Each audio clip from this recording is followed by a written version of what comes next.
그런데 말입니다. 피고 사건이라고 해서 항상 대리인 선임이 급할까요?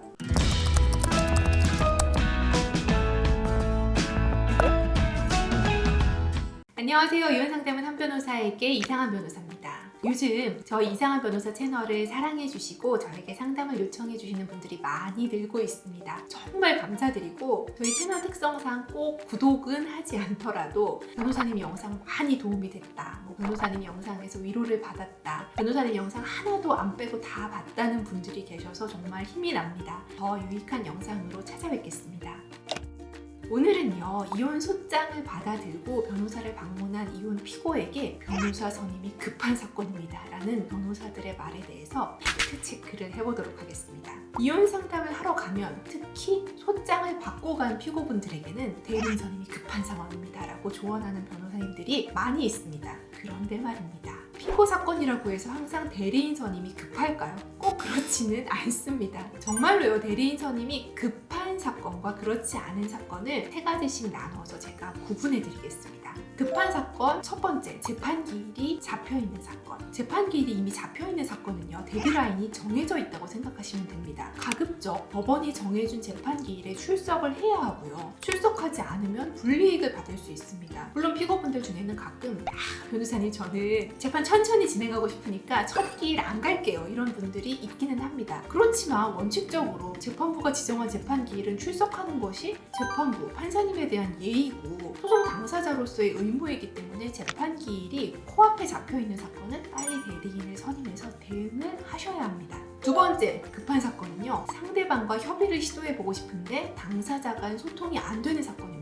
부부간의 감정의 골이 깊어지면 직접 대화가 불가능한 경우가 많습니다. 내심 협의를 해보고 싶지만 둘이 얘기를 나누다가 다툼이 더 커질 것 같은 상황이 많죠. 이런 경우에는요, 한 명이라도 대리인을 선임해서 협의를 시도해보는 것이 효과적인 경우가 많습니다. 세 번째 급한 사건은 뭘까요? 아이를 만나고 싶은데 상대방이 보여주지 않는 사건, 또는 반대로 상대방이 아이를 데려갈까봐 걱정되는 사건입니다. 미성년 자녀가 있는 이혼 사건의 경우에는요, 소송기간 동안 아이들의 거취 문제, 그리고 친권자, 양육자 지정 문제가 매우 예민하게 다가옵니다. 양측 부모가 자녀를 안정적으로 만나고 자녀가 정서적 안정을 느끼도록 하는 게 매우 중요하기 때문에 이런 사건은 신속한 진행이 가장 중요합니다. 따라서 이런 경우에는요, 대리인을 빨리 선임하셔서 자녀를 만나기 위한 면접 교섭, 사전 처분 신청을 서두르는 것이 꼭 필요합니다. 자, 그렇다면 반대로요, 급하지 않은 사건은 무엇일까요? 첫 번째, 이혼 기각을 구하는 피고입니다. 이혼 기각을 구하는 피고는 소송을 빨리 진행할 실익이 없습니다. 물론 빨리 기각을 시킬 수 있으면 빨리 진행을 하는 게 좋겠지만 어떤 사건이든 이혼 기각을 100% 장담할 수는 없어요. 절대 없어요. 그렇기 때문에 기각을 구한다면 충분한 시간을 가지고 신중히 소송을 진행하는 것이 좋습니다.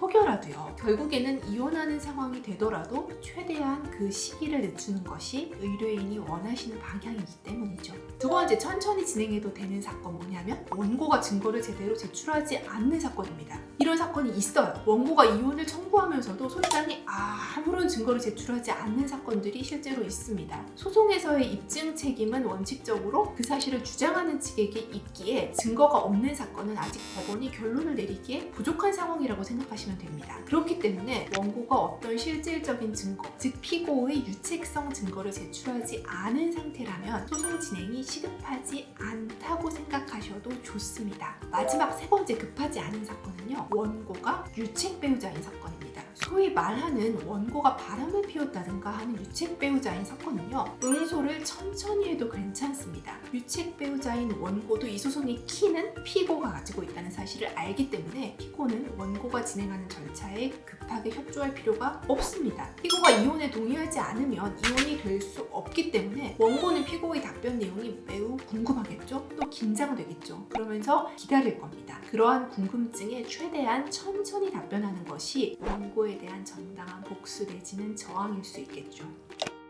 이혼 피고분들의 상담을 많이 진행하면서 변호사 선임 빨리 해야 하나 하며 불필요하게 불안해하시거나 당황하시는 분들을 보았기에 오늘 영상을 준비해보았습니다. 안 그래도 힘든 이혼 피고분들에게 조금이라도 도움이 되는 영상이었기를 바랍니다. 이상 한 변호사였습니다.